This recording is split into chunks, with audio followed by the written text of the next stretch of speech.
जय हिंद गाइस, हर हर महादेव। 2 मई को कुछ ऐसी बड़ी चीज़ हुई जिस चीज़ को आपको जानना बहुत ज़रूरी है। For the first time ever, मतलब एक्चुअली फर्स्ट टाइम तो नहीं, ऐसा कुछ बार हो चुका है, बट एग्जैक्ट ऐसे तरीके से चीज़ नहीं हुई थी। तो हुआ क्या कि सोलर आवर चल रहा था, बहुत ज़्यादा गर्मी पड़ रही थी, बहुत ज़्यादा धूप पड़ रही थी इंडिया में। और इंडिया में बहुत ढेर सारे जगहों पे सोलर के पैनल्स लगे हुए हैं, डिवाइसेस लगे हुए हैं।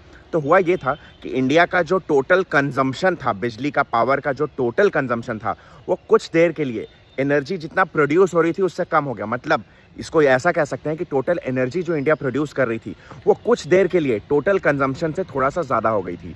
और इसकी वजह से हुआ ये कि इलेक्ट्रिसिटी के जो फ्यूचर्स हैं उसका प्राइस नेगेटिव हो गया, ज़ीरो हो गया और नेगेटिव के आसपास पहुंचा। अब गाइस, ये ऐसा पास्ट में पहले क्रूड ऑयल में भी हुआ था। उसके बाद क्या हुआ आप सबको पता ही है। अब हम लोग उसी सेम स्टोरी को इससे रिलेट करते हैं। ऐसा कुछ हुआ नहीं होता अगर इंडिया के पास एडिक्वेट इंफ्रास्ट्रक्चर होता स्टोरेज और ट्रांसमिशन का। बट इससे ये पता चलता है कि प्रोडक्शन ज़्यादा हो सकता है on some peak solar hours. कुछ पीक समय पे बहुत ज़्यादा अगर गर्मी पड़ती है, धूप पड़ती है, तो हो पा रहा है क्योंकि इतने ढेर सारे सेटअप्स लगे हैं। बट ये डोर्स ओपन कर रहा है आने वाले समय में power storage, power generation, power transmission, power का डिस्ट्रीब्यूशन, पावर नेटवर्क, ये सारे कंपनीज के ऊपर स्पेस खोल दे रहा है। पता है, सिर्फ ऐसा नहीं कि पावर स्टोरेज पे आपको ध्यान देना है, ऐसा नहीं कि बैटरी पे। ईवी की थीम में जो सारे स्टॉक्स थे ना, वो सब फिर से पिक्चर में लाइमलाइट में आने लग जाएंगे।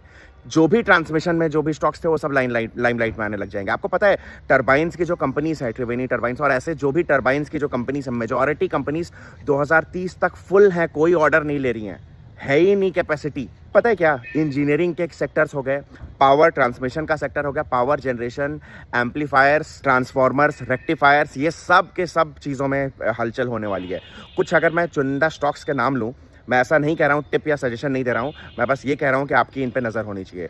ट्रांसरेल लाइटिंग, वोल्टैम्प, टैरल, आज़ाद इंजीनियरिंग, त्रिवेणी टरबाइंस। कब देखेंगे आप इन स्टॉक्स को? इनको ध्यान पे रख लीजिएगा। पता है, इन स्टॉक्स का मूवमेंट देखिए। आने वाले समय में ये जो एनर्जी की सेल्फ रिलायंस होने वाली इंडिया पे, ये जो चीज़ें हो रही हैं, वो चीज़ें बहुत ज़्यादा रोल प्ले करने वाली हैं। बहुत ज़्यादा बड़ी चीज़ हुई है और ये हिंट है फ्यूचर की गाइस, ये हिंट है फ्यूचर की।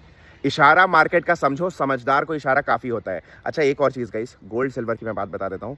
देखो भाई, लॉन्ग टर्म में सारे एनालिस्ट कह रहे हैं कि बहुत अच्छा है आउटलुक। तो यार, स्टैगर्ड वे में अगर आप लॉन्ग टर्म में बाइंग नहीं कर रहे हो, बहुत ज़्यादा चीज़ें आप मिस आउट कर सकते हो। लॉन्ग टर्म के लिए पूरा आउटलुक, मेजॉरिटी एनालिस्ट का आउटलुक बुलिश है। शॉर्ट टर्म में वॉलेटिलिटी रह सकती है, बट लॉन्ग टर्म के लिए आउटलुक बुलिश है गोल्ड सिल्वर दोनों के दोनों मेटल्स का।